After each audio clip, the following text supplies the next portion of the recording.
As the war between Iran and Israel and the U.S. enters its second month, it appears to be approaching a dangerous precipice. The U.S. is assembling troops and special forces for some kind of possible attack on Iran, maybe as early as this weekend.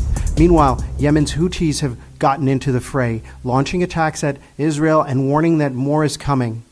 I'm Borzou Daragahi. I am a longtime foreign correspondent and a writer. You can find me on my Substack. That's borzou.substack.com, B-O-R-Z-O-U. Just hours ago, I was a guest on a panel on France 24's English language channel. We talked about the war, the Gulf, and how it will be impacted by the disruption of energy, the world economy, and how it could be completely upended by this war.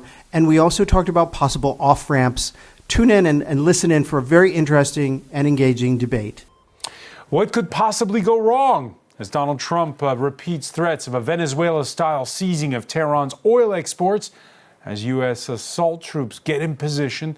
The price of a barrel blowing past $110 a barrel as markets take it at face value that the Pentagon is planning to make a grab for Kharg Island, the hub for nearly 90% of Iranian crude exports.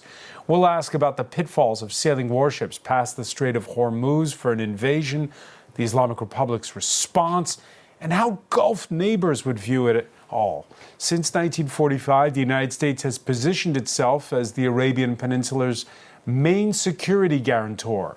Will it still be the same when the dust settles? Today in the France 24 debate, we're asking, will there be U.S. boots on the ground? With us from Istanbul, journalist Borzou Daragahi, who covers the war on his Badlands Substack page. Good to see you. It's a pleasure. Thank you so much for having me.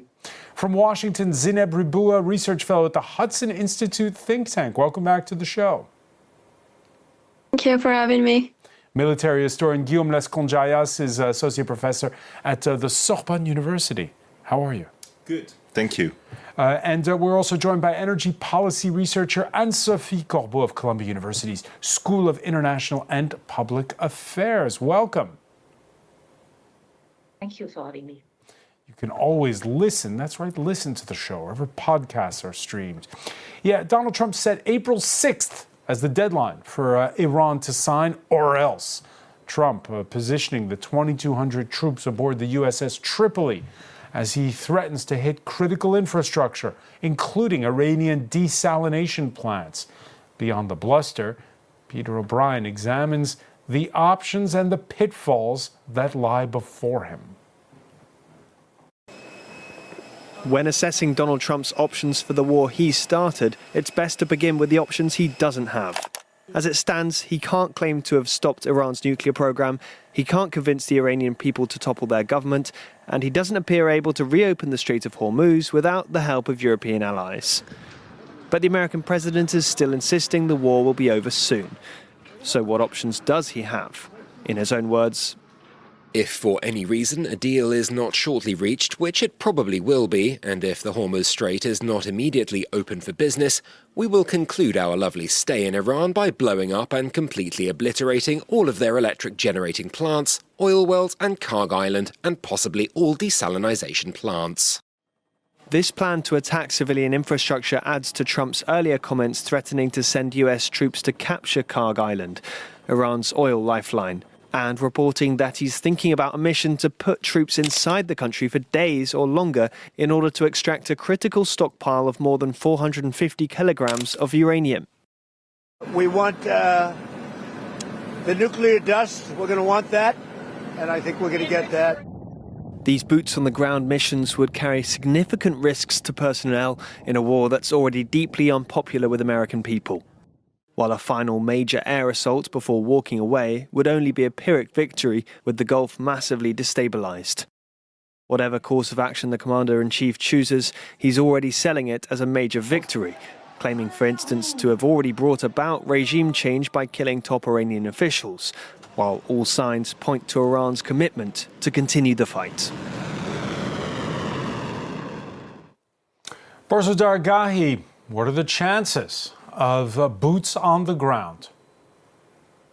I mean, it looks pretty good. Ever since the Ukraine war and the Russian invasion of Ukraine, we've learned really to stop listening to what these politicians and leaders say and to just examine the movement of troops and personnel and equipment. And it does appear very much that the U.S. is gathering enough forces and equipment for some kind of amphibious assault, or possibly, and that would be really wild, some kind of parachuting into central Iran to take out these the enriched uranium, which is who knows how many hundreds of feet underneath a collapsed mountain, and what that would entail to bring that stuff out and get it aboard a plane and take it out. I think that is much more far-fetched, but it does appear that the U.S. is preparing for that. Preparing for that, and I'm sure the Iranians are preparing for a response. Yeah, I mean, I think that the Iranians, they view this as the war that they've been waiting for 30 or so years. And the idea of a ground invasion gives them a kind of home advantage. It gives them the possibility of attacking the Americans in a number of ways. They want to, they feel, the regime feels very wronged. They feel that it was a kind of Game of Thrones red wedding kind of event where their supreme leader was knocked out during the middle of negotiations, and a school full of children was killed. And there's this sense of righteous rage, and they want to inflict a lot of pain on the Americans, and they can't do that with their missiles, and they have no air force. But what they can do is, if there is a ground invasion, to try to use whatever resources they have to pummel the American soldiers. They want to create body bags and send them back home. They fantasize about that in their propaganda videos that they're putting out on the internet in Lego form. So they're basically looking, I think that they look forward to a ground invasion. That is something that they can handle, whereas airstrikes and Tomahawk missiles is something they can't. So, Zineb Ribou, it doesn't sound, listening to Borzu, like it's a great idea to seize Karg Island. You agree with him? Well, I think that there is definitely a deterrence dimension. As you mentioned earlier, Karg Island possesses roughly 90% of Iranian crude exports. But what I would say actually is that it's impossible, and it's very important to not dissociate what is happening in the Strait of Hormuz from what makes actually Karg even more consequential for Trump. Because Iran developed the threat to close the strait as basically this ultimate deterrent instrument. 20% of global oil supplies, nearly a third of all liquefied natural gas transit, that choke point. And I think that what Trump is looking at is that Karg is a way to remove the financial foundation that makes Hormuz weaponization sustainable for the Iranians. And Iran that cannot export oil actually loses a war that is required to maintain the naval and missile infrastructure the Hormuz Strait demands. And I think it's important to not dissociate these things. I totally agree. We see a move of assets and troops, and I don't think that Trump bluffs and does not. I think he's very serious about this. I think that this is not the first time that he mentions Karg Island. He mentioned Karg Island in, I think, 1988 during an interview. So he's been looking at it for a very long time. Of course, he mentions it in two forms. One is an occupation, and the other, as we saw in that Truth Social post, is just basically blowing it up. What are the pitfalls? Well, I think it definitely depends. Blowing it up, it means basically taking out IRGC, Oil Depot, or what would have contributed to their revenue. But I think that for this specific, operation, there will be a lot of discussions with Gulf countries, with Saudi Arabia, with the UAE, with Bahrain. And I think that this will tell us more about what type of military maneuvers he will do. But however, I will not dismiss the fact that, they already did that inside Iran, but they might do it on Karg Island as well to just take out what makes IRGC funding possible. Will he listen to those Gulf neighbors? I mean, the Gulf neighbors are pressuring the United States right now to actually finish the job. In fact, Saudi Arabia has been a victim and absolutely under Houthi pressure for a very long time. You know, there was the Houthi have struck Saudi Aramco infrastructure in 2019. So I think that there is an alignment here to absolutely take into consideration. All right, that is one way of looking at it. Of course, we've also seen how there's been this surprise meeting this Monday taking place of Gulf monarchs. We had the King of Saudi Arabia welcoming to Jeddah the Emir of Qatar and the King of Jordan to talk. This, as we've seen the Egyptian president following up on Saturday's slapping of a 1-month 9 p.m. curfew on shops, restaurants, shopping malls, and cafes to save energy. Egypt's president following up with a direct appeal to Donald Trump. You, Mr. President, are someone who loves peace, and I'm directing this message to you personally, on my behalf, on behalf of the entire region, and on behalf of the whole world.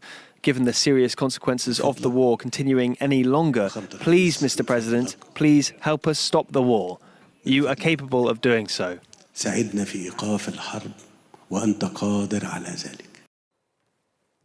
Now, of course, Guillaume Nasconjayas, that's not a call to finish the job. That's a call to stop the fighting. Well, actually, that also says two things. First, that the Gulf countries, as well also as Egypt, have been quite surprised by how it did unfold. And basically, especially for the petromonarchies, they have built their stability on security and peace. They have lost both.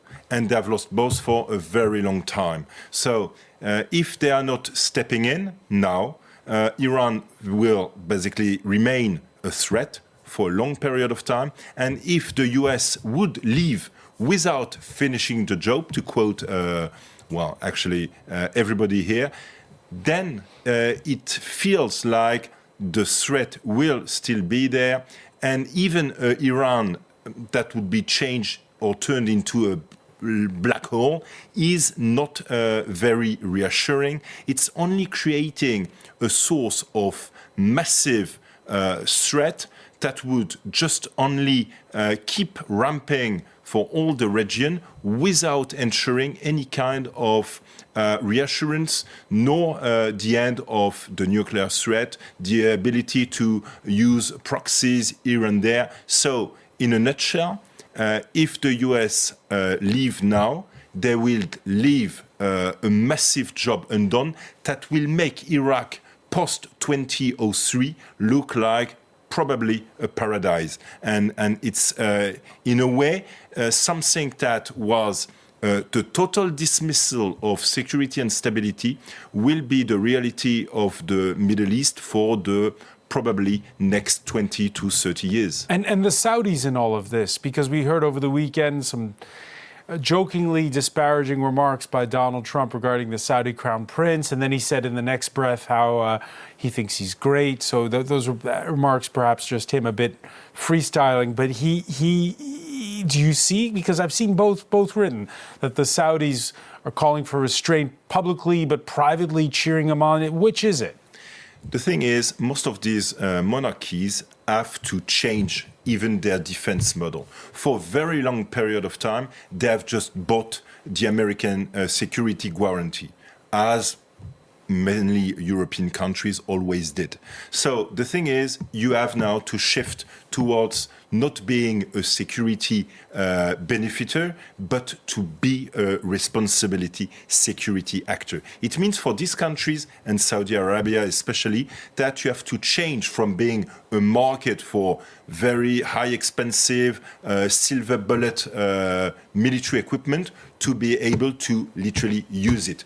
The Saudi and also the UAE partially did it in Yemen with little success. If they want to step in and be able to act, they have to change the strategic culture. And again, that will take time. So on that point, the three countries that are having that huddle in Jeddah, Jordan, Qatar, and Saudi Arabia, are the three countries that were visited by Volodymyr Zelensky over the weekend selling his drone technology. Also, it means also that now they're willing and able. If they can deter the drone threat coming from Iran, they will have also some kind of upper hand, because they will re-establish some kind of deterrence with regards to this very particular kind of threat. However, there is a long road to walk from being able to limit the drone threat to being able to definitely and decisively act against Iran. So it's literally something that will only, for a quick moment, reestablish this kind of deterrence, but it will not be enough. And Sophie Corbeau, let's get back to that initial threat that began our work week by Donald Trump to destroy Karg Island. Do you believe that? What would destroying Karg Island mean, not just for Iran, but for the planet? Well, given that we have already lost the Strait of Hormuz transit, in particular, I mean, there is still a little bit of Iranian oil which is transiting through that would just add another pressure to the oil market. So if on top of that, the problem of the Strait of Hormuz is not solved, that would definitely increase global oil prices.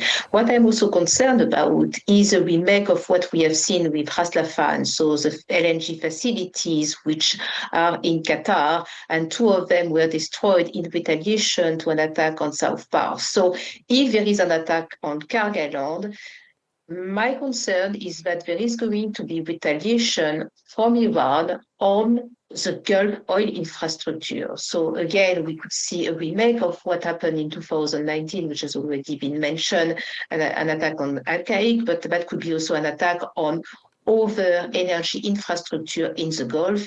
And that is really concerning, because if we have damaged infrastructure, that is going to remain for a long time. So even if the Iranian regime problem is solved, and this is a big if, you will still have a long-term problem with the oil infrastructure. A long-term problem with the oil infrastructure. And again, we're wondering what Donald Trump's rationale is. We've seen among OECD countries, the U.S. is where inflation has risen the most in the past 1 month and 1 day since February the 28th. What will be the impact on for consumers if again, there's this destruction of Karg Island?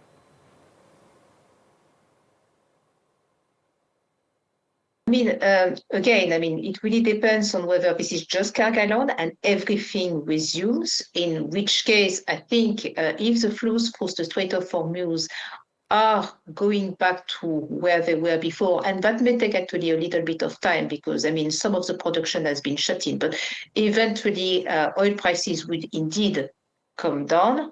However, if we have the combination of there is no Strait of Hormuz passage, Karg Island is destroyed, then the oil prices are going to increase even further, because I would like to remind everybody that there is still some Iranian oil which is going through the Strait of Hormuz right now, and that the US Navy is actually letting through. All right. Among the reactions, that of Iran's first vice president, who says, yes, the regime has changed, because Donald Trump's been claiming the regime change.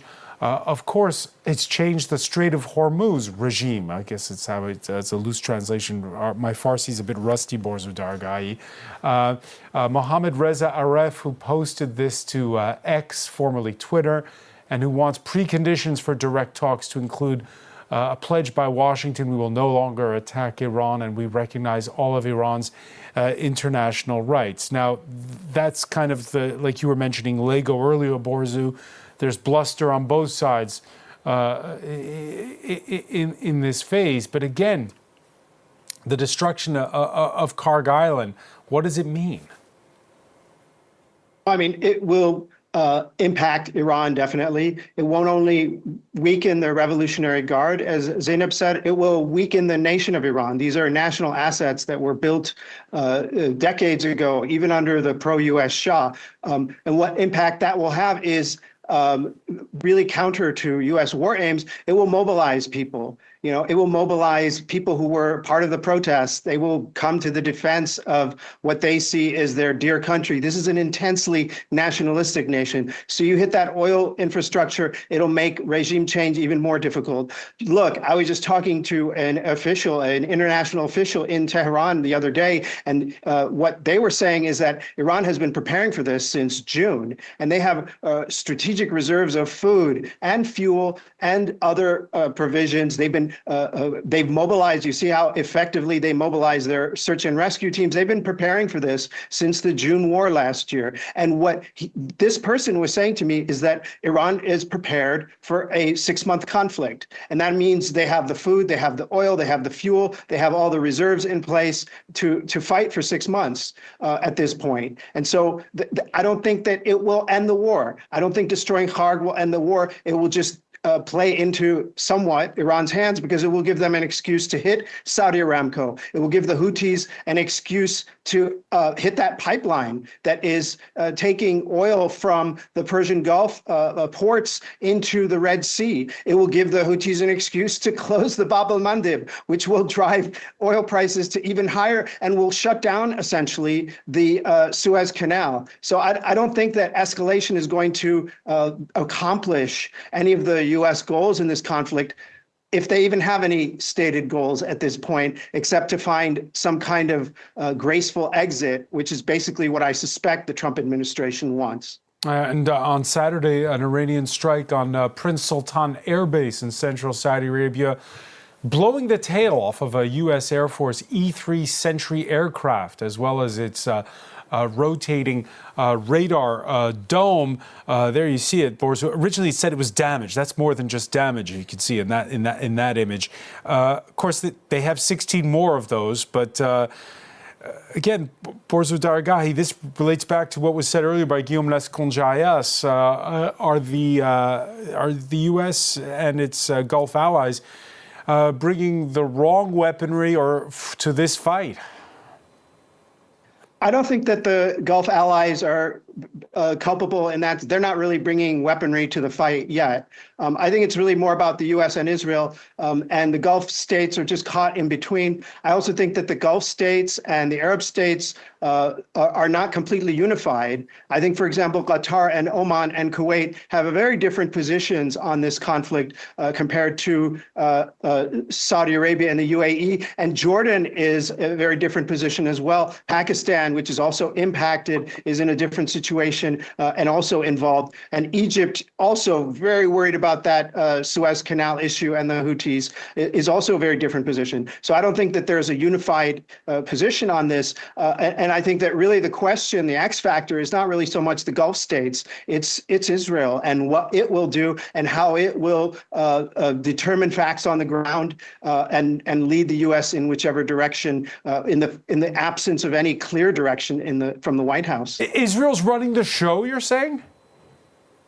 I don't think it's running the show, but I think it's running its own shop. It has specific goals that it wants. It wants Iran to be weakened, Iran as a state, not just the Islamic Republic. That is why it is, for example, one of the pictures you showed earlier in the newscast showed destruction, and it said Danishkade. It means college. They're hitting universities. They hit a dairy factory this morning, and so they have their goals, which is to diminish Iran as a state. The U.S. doesn't want that. The U.S. doesn't want the scenario that my colleague in the studio was describing of this black hole in the middle of the Middle East. But to Israel, I think that's fine. They're not running the show, but they actually have a clear agenda as opposed to the Trump administration. So Zineb Riboua, you agree it's Israel because of the fact that it has a more, how should we say, disciplined policy on this that is really in the driver's seat? Look, the United States is in the driver's seat. It's at the end of the day, it's really Trump who called the shot, and he's the one who has been tweeting for a very long time that he wants to make Iran great again. Iran has been an obstacle for the India-Middle East corridor, for the expansion of the Abraham Accords. It has weaponized Hamas, Houthis, Hezbollah in the region for a very long time. There's no possibility for the United States to exit the region unless there is a total containment of the Iran threat. And in fact, I would go even further. Every single target is discussed by Israel and the United States, but also with coordination with Gulf countries that are coordinating with CENTCOM. I think that there is a reality and there's an interpretation of it. It's true, Israel has always been very vocal about the Iran threat, about the nuclear program, about the missiles and so on. But there's also the bigger picture, the fact that Iran has been building missiles with petrochemicals and other with chemicals, but also with other components coming from China. The fact that the Chinese have been also helping the Houthis with targeting data. So there is a big problem here. And I think that the Trump administration just made the call to address it so that they can proceed on other foreign policy issues and make sure that the United States is in a better position to contain the upcoming challenges of the century. Yes, but Israel is about regime change. Donald Trump doesn't state it as clearly. I think he completely tweeted very clearly that that regime change does not have to be bad. And I think I don't remember exactly the tweet, but it exists and it's out there. The other thing is that Trump himself, during his press conference, he said that he wants the Iranians to go out and that once this whole military operation finishes.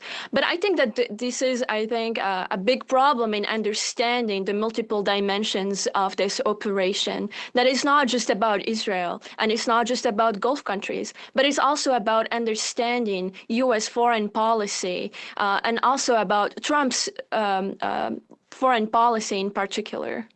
Guillaume Lesconjayas? Actually, if strategy is, the combination of ends, ways, and means, we have not that clear idea about the ends, yet we have somehow the means and the ways. In my opinion, there are, I would say that regime change is not the end that is followed by the US, and probably it's the one that Israel has chosen. So we have a diverting, if not strategy, at least the ends might diverge between Israel and the US. However, there is one commonality that both pursue, that's the end of the nuclear program.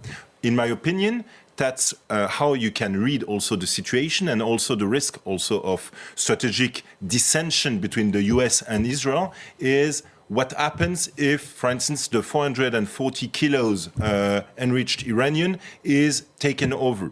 In that, that could sign the end of the war, at least for the US, because they would proclaim they have won by definitely forbidding Iran to become a nuclear country. Good.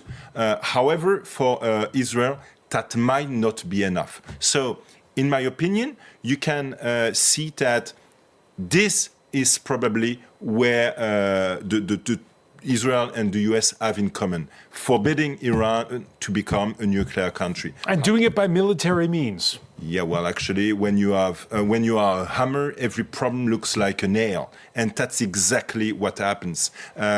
It's a narrow aeroballistic war so far, and the seizure of Karg Island or anybody other part of the Iranian territory or soil, boots on the ground, as you asked, is a way to make this pressure on Iran more and more important. With, as Borzou Dargahi said at the outset, the body bags that might ensue. probably that's the high risk, and that's probably also, as it was said, that that's the war that the Iranians are looking for. They've been wargaming it. They've been able to deploy and to resist. And so far as we can look, the IRGC has been highly targeted. What about the Artesh? So the regular conventional military. We know that the Iranian Navy is gone. The Iranian Air Force, that was easy. They had no Air Force at all, or almost none. So it remains the highly not efficient, at least, but very numerous Artesh conventional military, and those maybe are also the ability to tip the current Pasdaran regime down. If they shift or if they change side and join, for instance, with the regular people, that could be the major change. All right, 1 month and 1 day, we've seen plenty of escalation, but it would be a whole new level if there were boots on the ground. And we saw a level of that escalation over the weekend. One single missile salvo on Israel broke a precedent. First time in a month of war that Yemen's Houthis were involved, and that's stoking concern over a second maritime front to watch. The Bab el-Mandeb Strait, entrance to the Red Sea, opposite Djibouti. And Sophie Corbeau, you heard Borzou Dargahi earlier in the conversation mention that the Houthis have not even hit the oil pipelines that go to the Red Sea so far. That would be a whole new level. Yes, absolutely, because what Saudi Arabia has been doing is, given that they can't ship their oil through the Strait of Hormuz, they have been diverting the oil through an oil pipeline which is actually crossing the whole country. It's arriving into the Red Sea to Istanbul, where actually the oil can be, or the products can be charged into cargoes, and they can go to Asia, because Asia is the main destination of the Gulf oil and products. So they can actually go through the Bab el-Mandeb Strait and then on to Asia. If that avenue is closed, then this is exactly, increasing the problem, and for sure, oil prices will increase even higher, to even higher levels.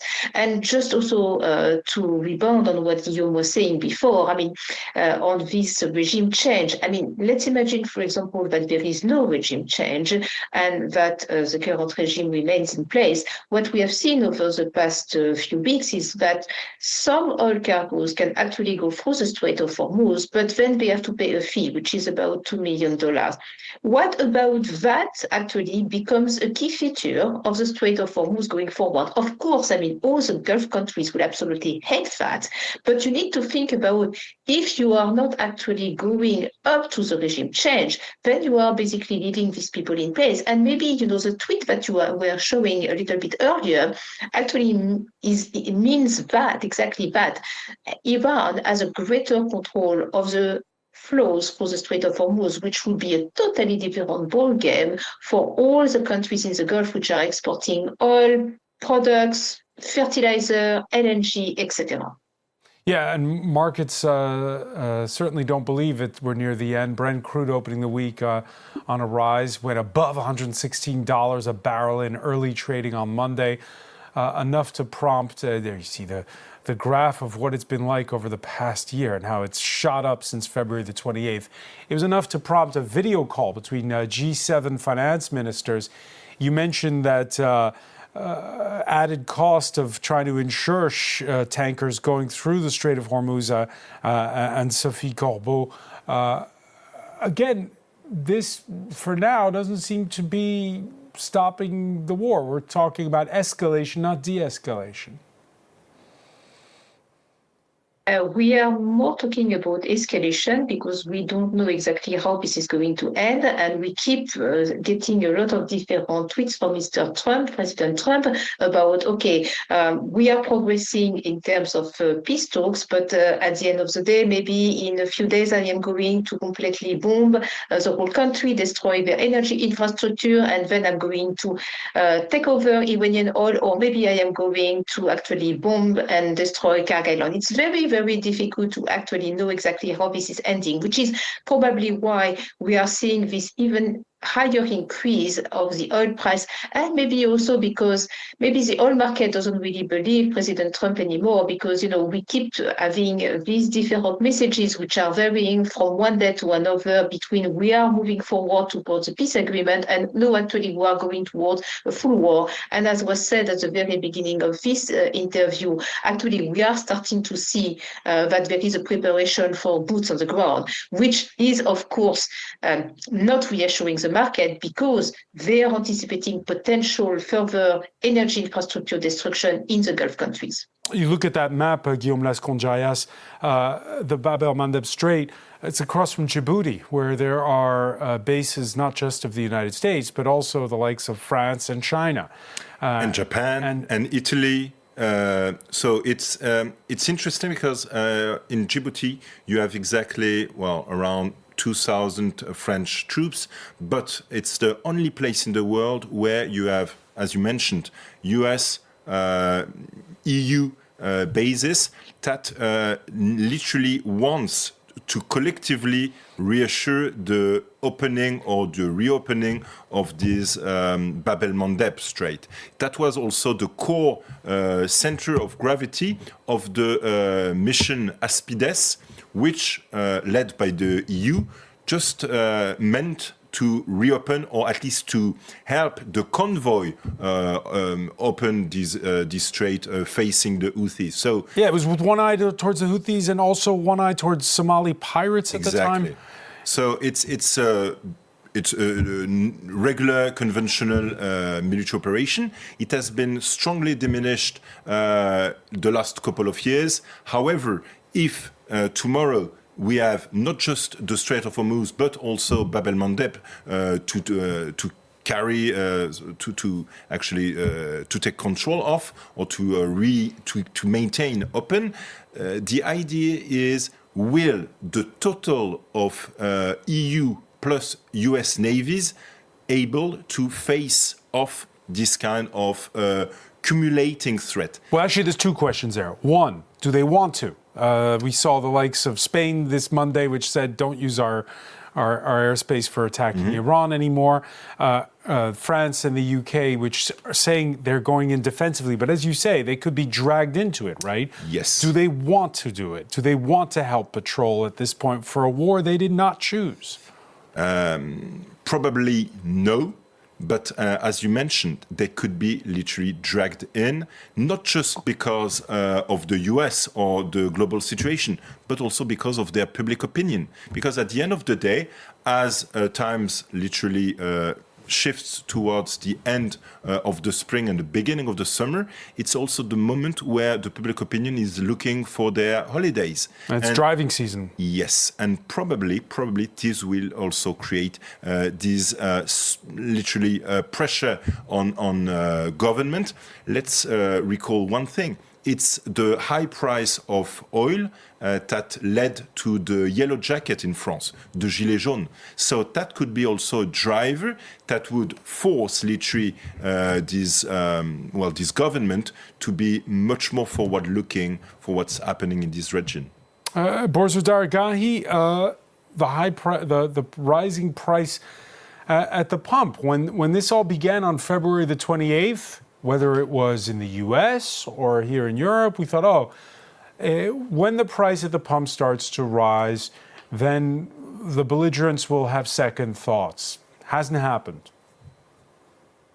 I think that the problem is that the U.S. government doesn't really care about public opinion. If you look at poll after poll, Americans are against the war. They don't want to be involved in this war. But you have a political elite that is completely either unable to stop this conflict or unwilling to stop this conflict, or in favor of the conflict. There's a huge divergence between the political elite and the rest of the people. And as for Iran, public opinion doesn't play that much of a factor either. And to the extent that it does, it is mobilizing the people in favor of the regime. And this is an unfortunate reality that for those who are opposed to the regime, but many people in the country are kind of getting behind the regime and looking at the sacrifices that their countrymen are making. I give you one example. There was a woman that was very much involved in the protests of January against the government, and she is now volunteering for the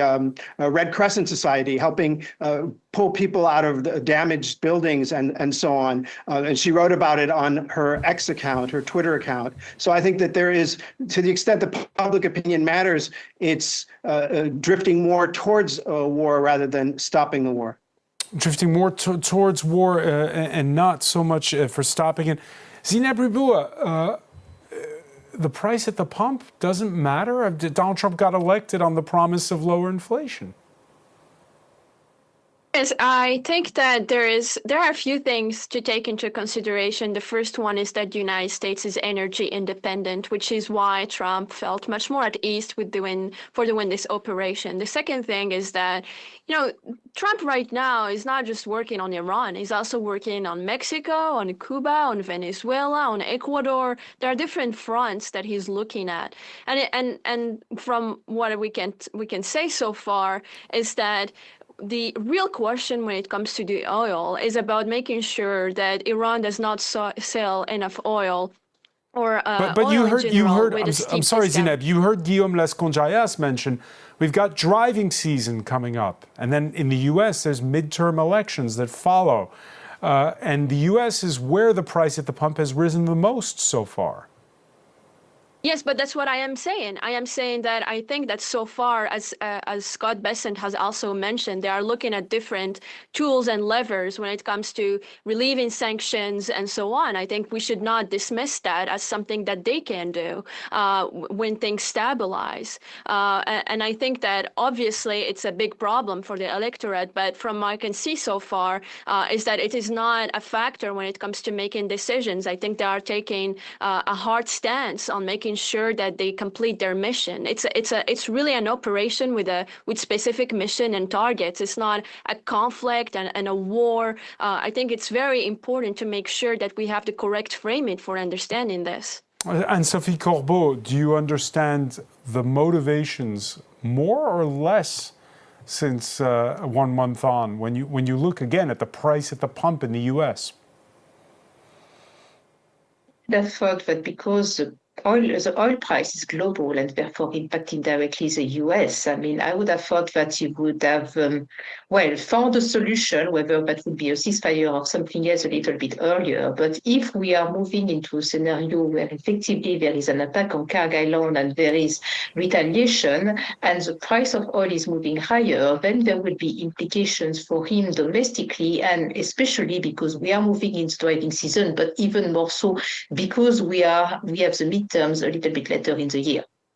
All right, it was aboard. We were talking about the USS Tripoli, which is getting in position if needed for that ground invasion, if need be. It was aboard another U.S. warship that the region's fate took a turn way back in February of 1945. Then U.S. President Franklin Delano Roosevelt and Saudi King Abdulaziz Ibn Saud sealing a deal in the Red Sea aboard the USS Quincy. The deal was U.S. security guarantees for the kingdom in return for access to affordable energy supplies. When the fighting stops, Guillaume Lesconjayas, what will be left of that informal pact that was sealed all those years ago? Well, probably a very different world in absolutely two measures. The first one is that after the discussion that took place, and especially the discussion or the words that Trump pronounced with regards to the Saudi king, this might not... the Saudi Crown Prince. Yes, what he said, it might be actually very offensive. It is very offensive. And might... He said he kissed my behind. So to say.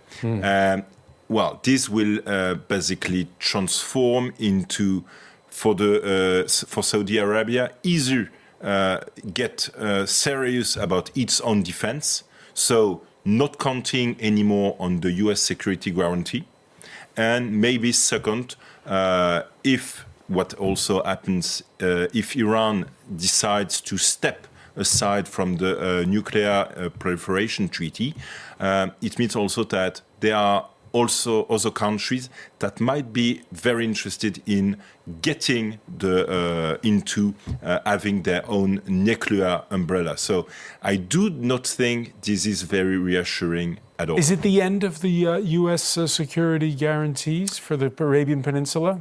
Well, I wouldn't say the end, but Trump has literally eviscerated or strongly undermined the value of this security guarantee for sure. Again, Porzu Dargahi, we come back to how much influence these Gulf states have with the U.S. president. We remember that trip by Mohammed bin Salman just last year to the U.S., where there was these pledges of billions in investment.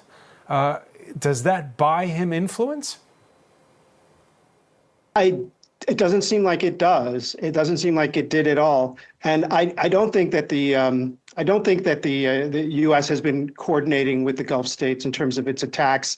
I don't think there is, and there's evidence of that. There was an Israeli attack on the Iranian gas fields that prompted the Iranians to hit the Qatar gas fields, and that was devastating to the LNG market worldwide. And it also angered the Qataris very much so, and it just showed the lack of coordination. That in fact there are some actors in this conflict that are moving according to their own rhythm.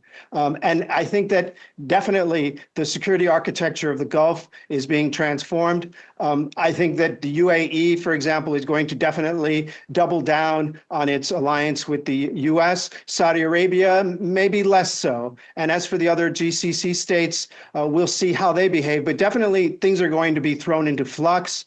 I don't think that there is going to be regime change in Iran because it would require so much. It would require 500,000 troops to accomplish what the Israelis ultimately want and what some people in the U.S. administration ultimately want. And that would only devolve the regime into a massive insurgency that would create more trouble, actually, than now. You want to talk about 4 or 5 different militias linked to the IRGC, each assembling their own nuclear weapons. That's what we're talking about if there is the kind of unwanted Israeli fantasy of regime collapse in Iran. So I don't think that there is any decent outcome from any of this. I don't think that there's any possibility unless Trump and the Iranians and the Israelis come to their senses, listen to people like the elders or the crisis group, and have a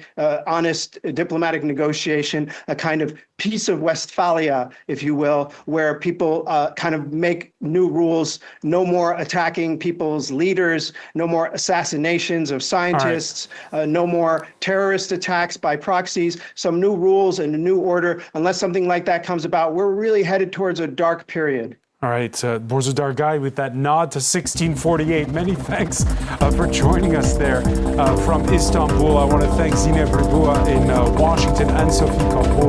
Guillaume Lesponjayas, thank you for being with us here in the France 24 debate. This is the Badlands Podcast. I am Porzu Dargahi. You can subscribe to my newsletter at porzu.substack.com. That's BORZOU.substack.com. Thank you so much.